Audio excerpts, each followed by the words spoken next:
Assalamualaikum warahmatullahi wabarakatuh.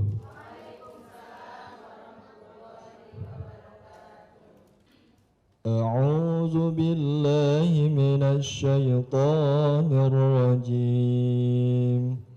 Bismillahirrahmanirrahim. Ya bani Adam khudhu zinatakum 'inda kulli masjidin wa kulu washrabu wa la tusrifu innahu la yuhibbul musrifin. Qul man harrama zinatallahi allati akhraja li'ibadihi wat-tayyibati minar rizq. Qul hiya lilladzina amanu fil hayatid dunya khalisatan yawmal qiyamah. Kadzalika nufassilul ayati liqaumin ya'lamun. Shadaqallahul azim. Assalamualaikum warahmatullahi wabarakatuh. Bismillahirrahmanirrahim. Innal hamdalillah nahmaduhu wa nasta'inuhu wa nastaghfiruh wa na'udzubillahi min syururi anfusina wa min sayyiati a'malina. May yahdihillahu fala mudhillalah wa may yudlil fala hadiyalah.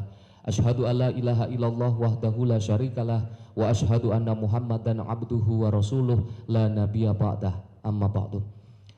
Pemirsa Sinpo TV, jamaah yang dirahmati oleh Allah Subhanahu wa taala, puji syukur kehadirat Allah Subhanahu wa taala karena pagi hari ini kita masih diberikan kekuatan, kesehatan sehingga kita bisa kembali menyapa pemirsa Sinpo TV dalam acara Ngobrol Perkara Ilmu bersama dengan Ustadz Ahmad Haris Riswanto. Ngopi yuk. Ini pada semangat-semangat pagi ini. Pada sehat Ibu? Alhamdulillah sehat, karena sesuai dengan tema yang kita bahas di pagi hari ini, yakni Islam dan juga kesehatan. Dan tentunya untuk membahas tema kita di pagi hari ini, kita sudah ditemani oleh Pak Ustadz yang paling ganteng nih. Pak Ustadz Ahmad Haris Riswanto. Pak Ustadz, Assalamualaikum. Waalaikumsalam warahmatullahi wabarakatuh. Alhamdulillah, hari ini baru satu yang muji saya.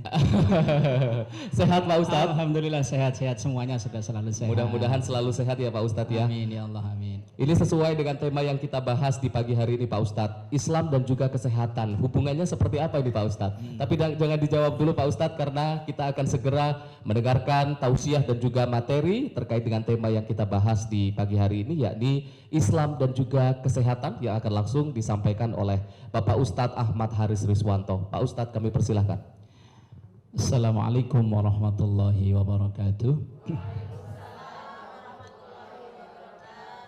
Bismillah walhamdulillah, wassalatu wassalamu ala rasulillah Muhammad bin Abdillah wa ala alihi wa ashabihi wa man tabi'ahu bi ihsanin ila yaumil qiyamah, amma ba'dah. Jamaah yang dimuliakan Allah dan pemirsa Sinpo TV, Mas Arif dan juga semuanya, semoga kita selalu sehat afiat ya rabbal alamin. Karena ternyata nikmat sehat itu akan baru dirasakan kalau kesehatan itu enggak ada. Kalau kata Roma Irama mah, kalau sudah tiada, kalau masih ada nggak kerasa bahwa nikmat sehat itu luar biasa. Mas Arif, dulu saya itu kalau ada orang sakit gigi sering saya ledekin. Apa iya gigi kalau sakit itu sakit? Saya ledekin. Tapi begitu ngerasain ternyata luar biasa. Dan sabda Rasulullah Sallallahu Alaihi Wasallam dalam hadis riwayat Bukhari, Rasulullah sampaikan, nikmatani maghbunun fihima katsirun minan nas. Ada dua nikmat yang orang itu sering lalai lupa dengan dua nikmat itu, yaitu nikmat sempat, waktu luang, dan juga nikmat sehat. Lalu bagaimana Islam memandang kesehatan ini? Islam sangat konsen dalam masalah kesehatan. Dari berbagai macam ajaran Islam mengandung perintah untuk menjaga kesehatan. Dalam kita ibadah, mulai dari berwudu. Kita berwudu awalan cuci tangan. Kemudian ajaran cuci tangan ini diadopsi apalagi dipromosikan kencer-kencernya saat COVID-19 atau 20 sih kemarin? Oh 19 ya. Cuci tangan. Sebelum itu ada aturan cuci tangan dari pemerintah, Islam udah ngajarin duluan. Apalagi kalau bangun tidur. Bangun tidur sebelum ngerjain apa-apa, dahulukan cuci tangan. Karena kita nggak tahu nih tangan ini semalamnya nginep di mana. Lah laki-laki lah, perempuan juga sama, ini tangan kalau malam nginepnya di mana? Ya kita nggak tahu nginepnya di, makanya bangun tidur sebelum perintah yang lain menjalani apa-apa, cuci tangan. Lah iya kalau nginepnya di tempat suci di sini. Lah kalau nginepnya di tempat lain, ini ajaran kesehatan. Kemudian ketika kita wudu setelah cuci tangan kita kumur-kumur, ajaran kesehatan pula, bersihkan mulut. Kemudian membersihkan hidung, ajaran kesehatan, cuci wajah, cuci tangan, cuci kaki dan seterusnya. Mengandung tersimpan ajaran menjaga kesehatan. Kemudian ketika kita sholat, saya dulu pernah ngajak di satu majelis taklim untuk sholat tasbih. Udah sekian tahun yang lalu, udah lama. Sampai akhirnya diagendakan per bulan itu di majelis taklim itu. Itu ada satu ibu-ibu yang dia itu member salah satu jenis senam. Yang dia bayarnya lumayan mahal itu senam itu. Kemudian ibu itu ikut sholat tasbih sekali, 2 kali, ketiga kali. Begitu sholat tasbih selesai, majelis taklim selesai, dia nyamperin saya, Pak Ustadz, yang saya rasakan, saya ini member salah satu senam. Kemudian setelah saya ikut sholat tasbih, ternyata efeknya jauh lebih besar saya sholat tasbih daripada senam ini. Ibu ini udah termasuk ya lanjut lah dengan butuh perawatan kesehatan dengan ikut program senam ini itu. Akhirnya setelah dia awalnya memaksakan diri untuk sholat tasbih dengan berdiri, kan rukuknya lama, sujudnya lama. Kalau enggak terbiasa bangun dari rukuk, sami Allah liman hamidah, ada burung wik wik wik wik wik wik, puyeng. Apa cerita ibu tadi? Ternyata efeknya jauh lebih besar daripada saya ikut program senam itu. Itu sholat tasbih. Ternyata ajaran sholat tasbih mengandung ajaran kesehatan. Dalam kita berpuasa, dalam hadisnya Rasulullah sampaikan langsung, sumu tasihhu, berpuasalah maka engkau akan sehat. Sehat gimana? Wong kalau puasa lemes ya. Terus sehatnya di mana? Nah, sekarang praktisi kesehatan sebelum melaksanakan operasi, bedah dan lain-lain diperintahkan untuk puasa. Nah ini kan secara tidak langsung ketika puasa itu juga mengandung ajaran kesehatan. Kemudian ibadah yang lain, haji, umroh, apalagi ini notabene ibadah fisik, tawaf, muterin Ka'bah. Kita orang Indonesia kecil-kecil, ketemu orang Afrika yang gede, hitam, tinggi-tinggi, wah ketendang, cemplung. Semua dari ajaran Islam ternyata terselip untuk mengandung atau menjaga kesehatan. Wallahu a'lam bishawab. Monggo Mas Arif dilanjut. Terima kasih Pak Ustadz. Masya Allah, ternyata ibadah-ibadah yang ada di Islam ini memiliki efek yang baik juga untuk kesehatan ya Pak Ustadz ya. Baik Pak Ustadz, kita akan lanjutkan lagi perbincangan kita usai jeda pariwara. Dan pemirsa jangan kemana-mana, usai jeda kita akan kembali lagi. Tetaplah bersama kami di Ngobrol Perkara Ilmu bersama dengan Ustadz Ahmad Haris Riswanto. Ngopi yuk.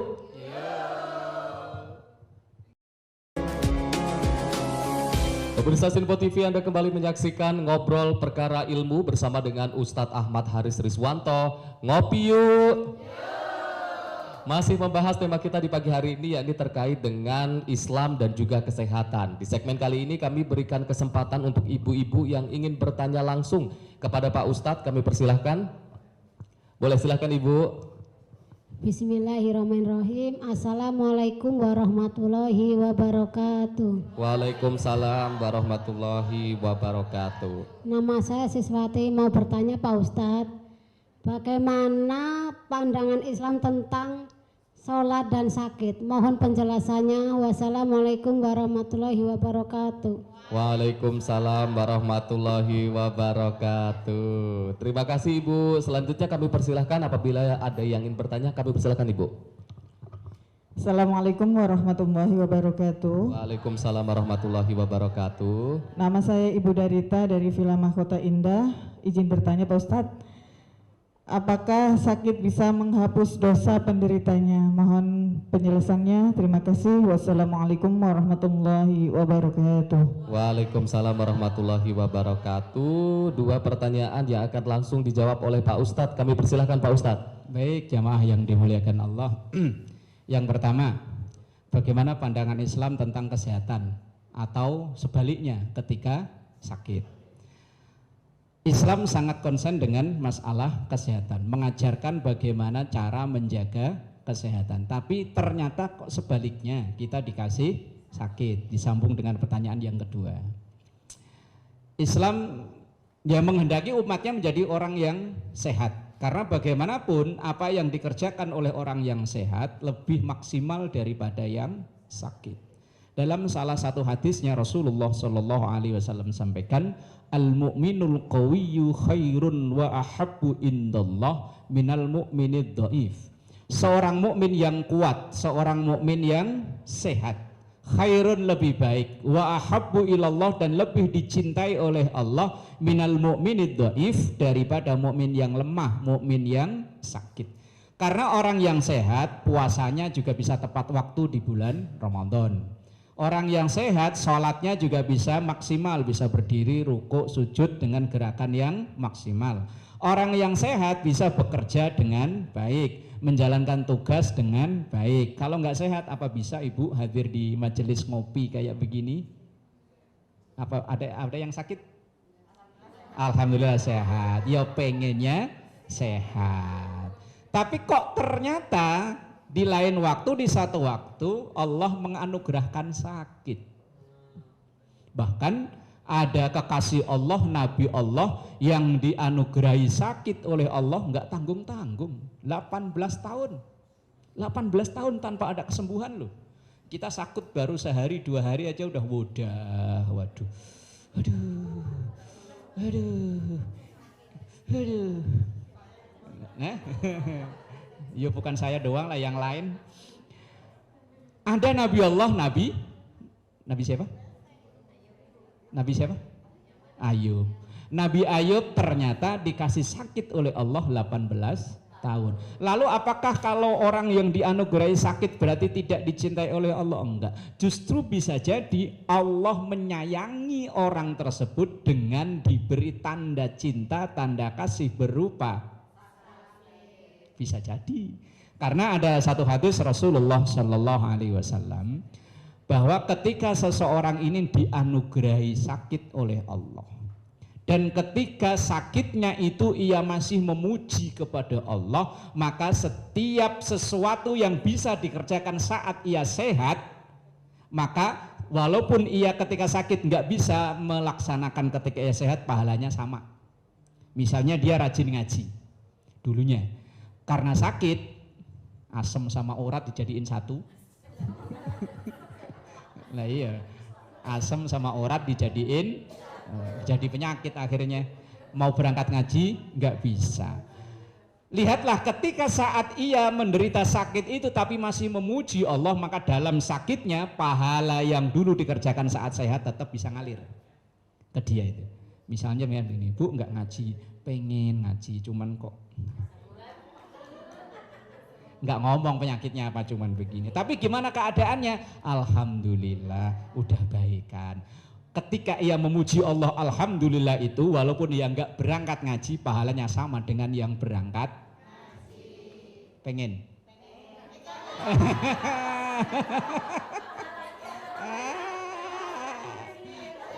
Pengen, jangan, yang konsisten dong yang konsisten Enggak, maksudnya kalau suatu saat memang Allah menganugerahkan sakit, dalam sakitnya itu usahakan tetap bisa memuji kepada, paling tidak ketika ada temen nanyain kabar, Bu besok Kamis ada kegiatan taklim, bisa hadir enggak? Alhamdulillah saya lagi disuruh istirahat. Loh kenapa? Emang kaki asam sama urat jadi satu. Maka ketika sakit seperti itu, pahalanya tetap bisa seperti orang yang sehat. Tapi kalau disuruh milih ya tetap milih sehat. Lah kalau sakitnya kok dia waduh bahasa Indonesianya apa? Kalau dia sakit itu seakan dia itu orang yang paling terzolimi seluruh jagat raya sealam semesta. Seakan-akan penyakit yang paling berat yang dia derita. Seakan-akan. Sehingga nggak ada syukur-syukurnya sama sekali. Semuanya salah. Nah kalau sakit yang kayak begini bukan datengin pahala tapi malah ngoleksi. Kira-kira kalau kita sakit modelnya yang pertama apa yang kedua? Kalau memang yang pertama tetap bisa memuji Allah, maka pahala tetap ngalir walaupun nggak bisa ngaji, nggak bisa puasa, nggak bisa yang ibadah-ibadah yang lain, tugas-tugas lain nggak bisa. Tapi kalau yang kedua bukan pahala yang diperoleh, tapi justru malah pilihan ada di tangan. Makanya seperti pada episode sebelumnya, latihanlah kita berpikir positif, berpikir baik. Dan ternyata orang yang berpola pikir sehat, insya Allah itu termasuk salah satu yang bisa menyebabkan kesehatan kita terjaga. Orang yang bersuudzon dengan kesehatannya, maka lama-lama dia akan sakit karena pikirannya. Saya pernah mendengar cerita dari salah seorang praktisi kesehatan. Ternyata pola pikir kita itu pengaruhnya besar dalam kesehatan kita. Orang yang termotivasi ketika ia sakit sama-sama sakit, ia termotivasi untuk sembuh, maka ia lebih cepat untuk meraih kesembuhan. Tapi orang yang tidak termotivasi, alah sakit ya biarin lah, sakit malah enak, ada yang datengin bawa buah, ada yang ngamplopin. Wis wallahu a'lam. Monggo lanjut. Terima kasih Pak Ustadz, itu tadi mudah-mudahan terjawab pertanyaan dari ibu-ibu tadi ya. Jadi memang meskipun sakit ada hikmahnya ya Pak Ustadz ya, tapi harapannya bisa sehat. Amin. Bisa datang ke majelis, bisa meningkatkan lagi ibadahnya. Amin. Amin. Baik Pak Ustadz, kita akan lanjutkan lagi perbincangan kita usai jeda pariwara. Pemirsa jangan kemana-mana, usai jeda kita akan kembali lagi. Tetaplah bersama kami di Ngobrol Perkara Ilmu bersama dengan Ustadz Ahmad Haris Riswanto. Ngopi yuk.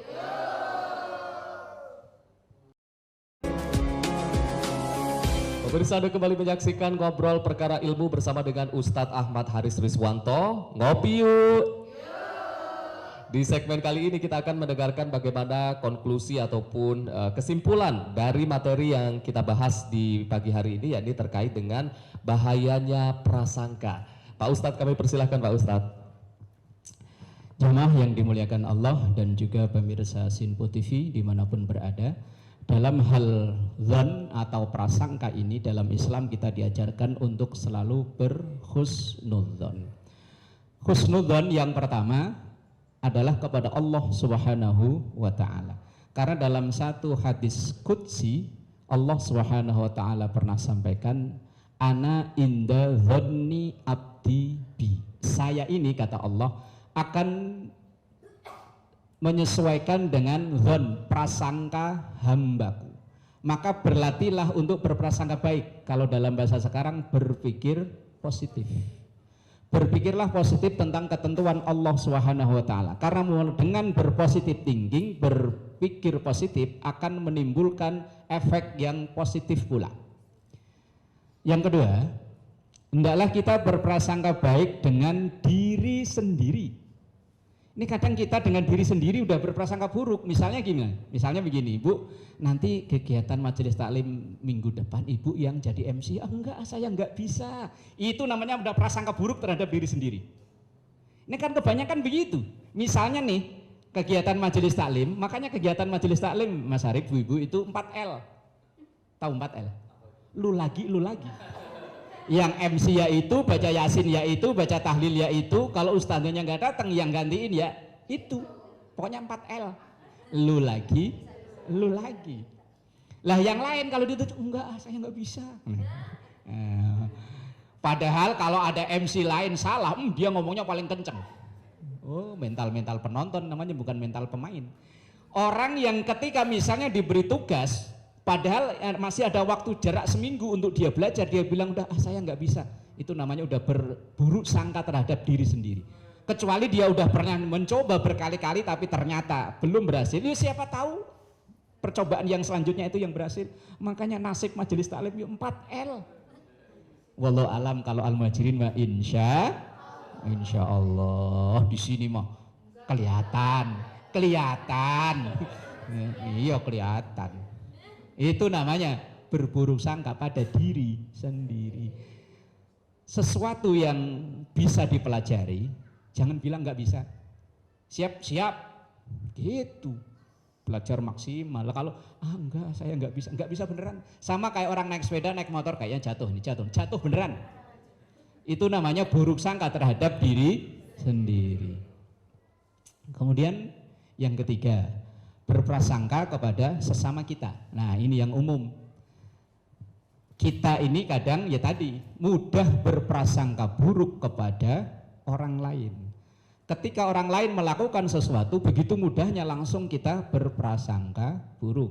Ya tadi ngelihat anak tetangga pulangnya malam terus langsung buruk sangka. Jangankan sesuatu yang umum, sesuatu yang baik saja. Bagi orang yang suka berburuk sangka selamanya akan timbul buruk sangka. Maka kita ubah mindset cara berpikir kita. Lihatlah, pandanglah sesuatu kejadian yang ada di sekitar kita ini dari sisi positifnya.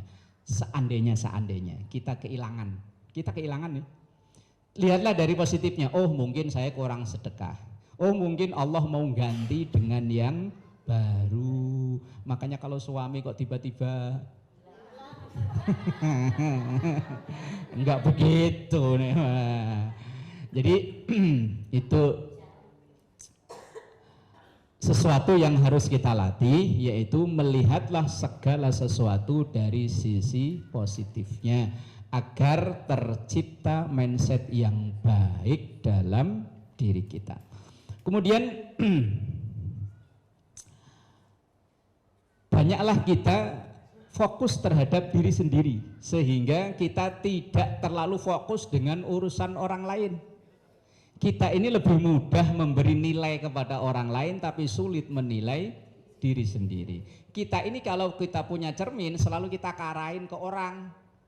Jarang cermin itu diarahin ke sini. Ketika orang melakukan suatu salah kita langsung gitu aja nggak bisa, padahal dia sendiri kalau disuruh kayak tadi disuruh MC. Wallahu a'lam bisa, monggo silakan. Terima kasih Pak Ustadz atas penjelasannya terkait dengan materi berhati-hati dalam berprasangka. Jadi dalam berprasangka itu memang baiknya berprasangka baik kepada diri sendiri, berprasangka baik kepada orang lain, bahkan berprasangka baik kepada Allah Subhanahu wa Ta'ala. Sekali lagi terima kasih Pak Ustadz dan juga terima kasih untuk jamaah yang sudah hadir. Mudah-mudahan ada ilmu yang bisa dibawa pulang sedari sini. Dari sini tidak berprasangka buruk lagi kepada suaminya, kepada diri sendiri ataupun kepada Allah. Dan juga terima kasih untuk pemirsa Simpo TV yang sudah menyaksikan kami dari awal sampai akhir. Jangan lupa terus saksikan Ngopi Yuk, ngobrol perkala ilmu setiap hari jam 5 pagi hanya di Simpo TV. Saya Arif Rifai mewakili seluruh kru yang bertugas mengucapkan terima kasih. Billahi taufiq wal hidayah. Wassalamualaikum warahmatullahi wabarakatuh. Astaghfirullahaladzim naqal ma'bud ya dzal jalali wal ikram. Bismillahirrahmanirrahim. Alhamdulillahirabbil alamin. Allahumma shalli ala sayyidina Muhammad wa ala ali sayyidina Muhammad. Rabbana atina fid dunya hasanah wa fil akhirati hasanah wa qina adzabannar. Walhamdulillahirabbil alamin. Wassalamu alaikum warahmatullahi wabarakatuh. Astaghfirullah.